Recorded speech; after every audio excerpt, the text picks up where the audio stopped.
This is the scrapyard of one of the biggest factories in this country that gets waste aluminium and recycles it. And you know, it's really surprising the sort of thing that ends up in a scrapyard like this. Bruised, bashed, battered and broken. Apparently finished and useless. But we can see inside one of the main furnaces where they melt down all the clean aluminium waste.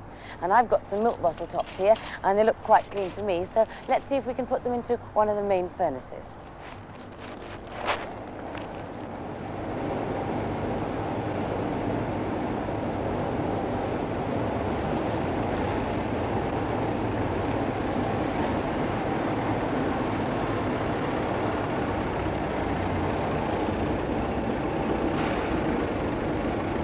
Well, this is one of the main furnaces, and they're just tipping in another load of scrap.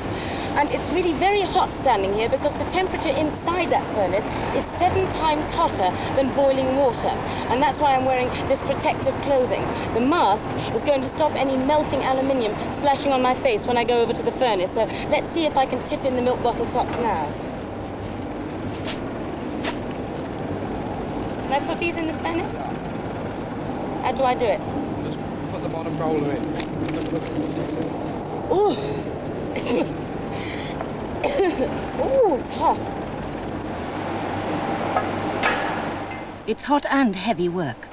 All sorts of old aluminium finds its way into the furnaces, and it's often mixed with other metals like zinc or copper. So it has to be constantly stirred and moved about to make sure that it melts and mixes properly.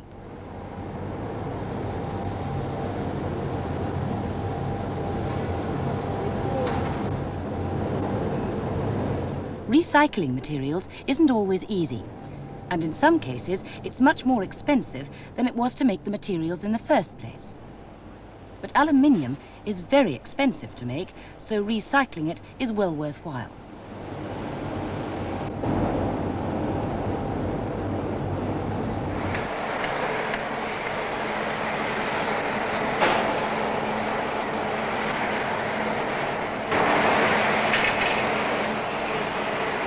The molten metal is poured into special molds and cooled down.